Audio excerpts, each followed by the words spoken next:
Why do we feel like we have to turn our pain into purpose? I'm Nora McInerny. I'm a podcaster. I'm an author. I'm going to be putting on my makeup and responding to emails, specifically emails that I received quite a long time ago, flagged for follow-up, and never got back to. I always mean to reply. That's why I flag them for follow-up. As my biology teacher from high school, Brother Robert, used to say, better late than never, but never better late. So I got this email in 2023. I'm choosing to respond to it now because it's been haunting me for over a calendar year, and also because when I reread it, when I revisited it, it did stop me in my tracks. And even though the details, like they always are incredibly specific, I think the theme is very broad. I know that more than one person has felt this way. The subject of this email is still haven't turned my pain into purpose, ... What's wrong with me? Let's read this. Hi, Nora. Can't believe I'm actually emailing you. I've been listening to you for a few years now. I've watched your TED Talk. I wrote the phone number down many, many months ago, kept wanting to call, but anxiety got the best of me, so I decided to email you. I'm sure you get a ton of stories, but here's mine. My partner in life passed away 4.5 years ago. He was 44 years old, 3 days shy of his 45th birthday. I came home from work that Friday evening around 5-ish. That morning, I'd left my cell phone at home on my vanity in our room because I was running late and rushing to get to the commuter bus.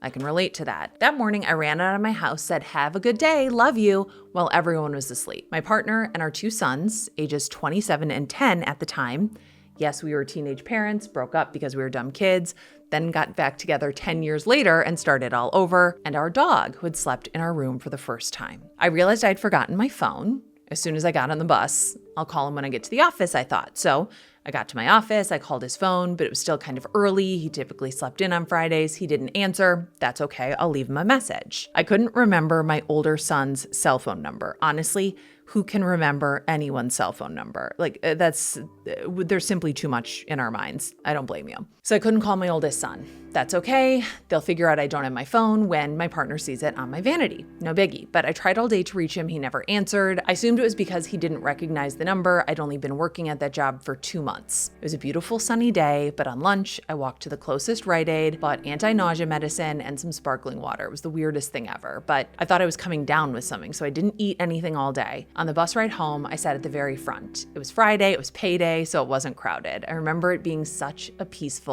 ride. Looking back on that peaceful ride, this one verse from that Alanis Morissette song always comes to mind. And as the plane crashed down, he thought, well, isn't this nice?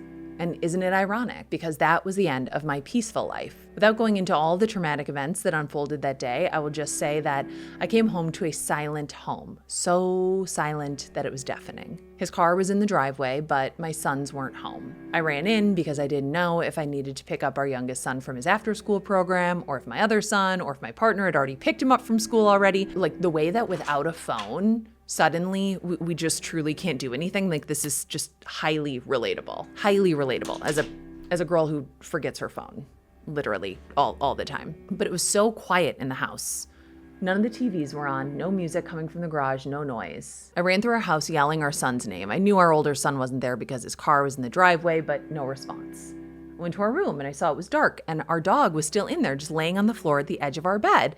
And I asked, "What are you doing here?" I opened our sliding door, let him out because I have no idea why. I assumed he might have to go to the bathroom. Anyway, my partner would often scare me. This is me. I am that person. I love to jump out.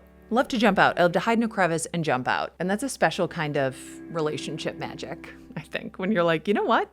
I'm gonna jump out. I'm gonna see if I can give you a little scare. Anyways, my partner would often scare me. So I was waiting for him to come out of one of these rooms and yell boo, but nothing. He was asleep in our bed, but he wasn't asleep. He was gone. He had died of a heart attack in his sleep.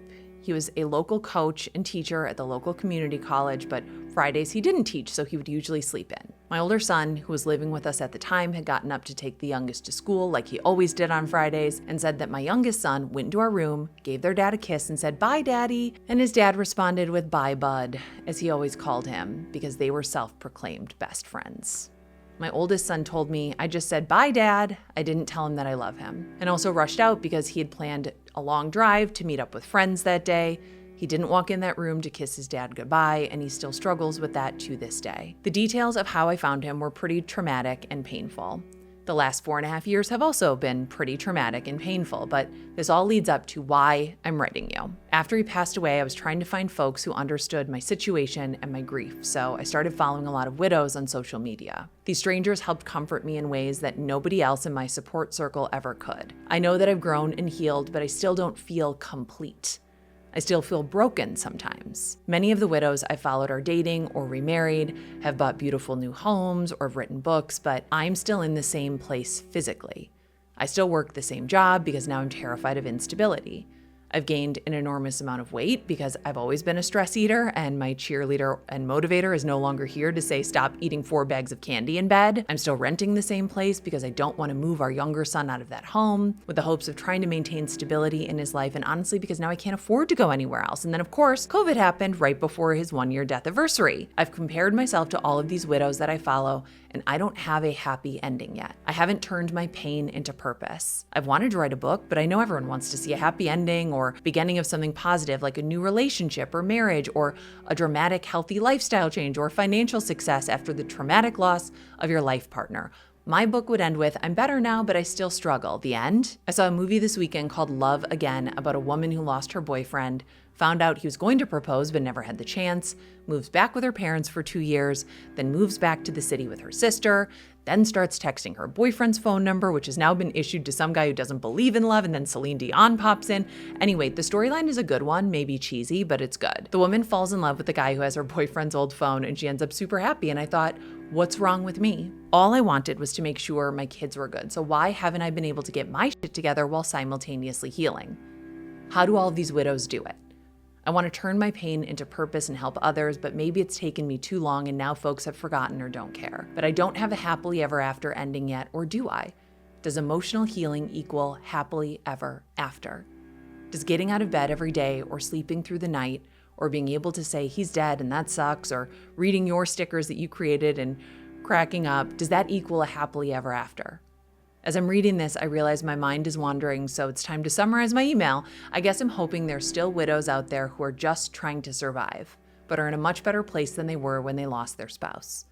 I'm hoping I'm not the only one who has not been able to travel the world or build a brand new home or take years off from work to heal because I still need a steady paycheck to support my teenage son. Or are there widows out there who are still not ready to date or start a relationship yet? Maybe I just needed to get this off my chest, and I trusted you and your platform with my story. Sorry for being all over the place. Never apologize for being all over the place. I am all over the place. You think I can control my train of thought? I am as surprised as anyone else where we're ending up. We are not on the tracks. We are an all-terrain train. We're like the trains that you ride at like parks that are really just a bunch of golf carts tied together. Like that's my train of thought. Choo-choo. I appreciate you. Thank you for your time. You are so normal and there's nothing wrong with you. That's kind of the end of the video, honestly. You're so normal and there's nothing wrong with you. You do not need to alchemize your suffering into literally anything else. Surviving is enough. Happily ever after does not mean, oh, like somehow my life is better than ever. No, your life is more different than ever. And there really is no comparing apples and oranges and grapes and something else. I can't name another fruit suddenly. There is the life that you had and there is the life that you have. And somehow you put one foot in front of the other, and they are inextricably linked. They are braided together. The point is not that you come out of every setback, every tragedy, every deeply traumatic event better than before. You are different, and that is non-negotiable. That just happens. That is life. You do not need to turn this into anything else. The most meaningful thing that you can do is to live your life. You are living your life. You have guided your sons through the unthinkable, through losing a father so suddenly, so traumatically. You have held a job. You've stayed in the same place for your kid. That's awesome. I always want people to know that they should not compare themselves to me or to anybody else that they see on the internet, because what you see and what I am living are not necessarily even the same things. Comparison is not just the thief of joy. Comparison is the thief of everything. It is the thief of our peace. Don't compare yourself to me. Don't compare yourself to any other random person on the internet, every other widow on the internet. There are as many paths to this journey as there are people walking it. And not everything is what it looks like. Not everything feels as good as it looks. You do not need to travel the world. You do not need to go on some intense fitness journey unless you want to, unless you want somebody to tell you not to eat 4 bags of candy in bed. When I read this email, I don't think what's wrong with this woman. I think this woman is amazing. This woman is doing it. This woman has survived now over 5 years without the person that she fell in love with when she was a teenager, the person that she lived most of her life with. This is a person who knows what it's all about. I don't know what it's not all about, but I can tell you that what it is about is exactly what you're doing. It's about keeping your family going. It's about keeping you going. Life handed you like a big old sack of lemons. Honestly, life didn't even hand it to you. It like threw a bag of lemons at you repeatedly, like without even saying heads up. It was just like lemon, lemon, lemon, lemon. But I'm going to tell you right now, doesn't matter how many lemons life gives you, you don't owe anybody a glass of lemonade. Surviving is enough. You're doing a great job.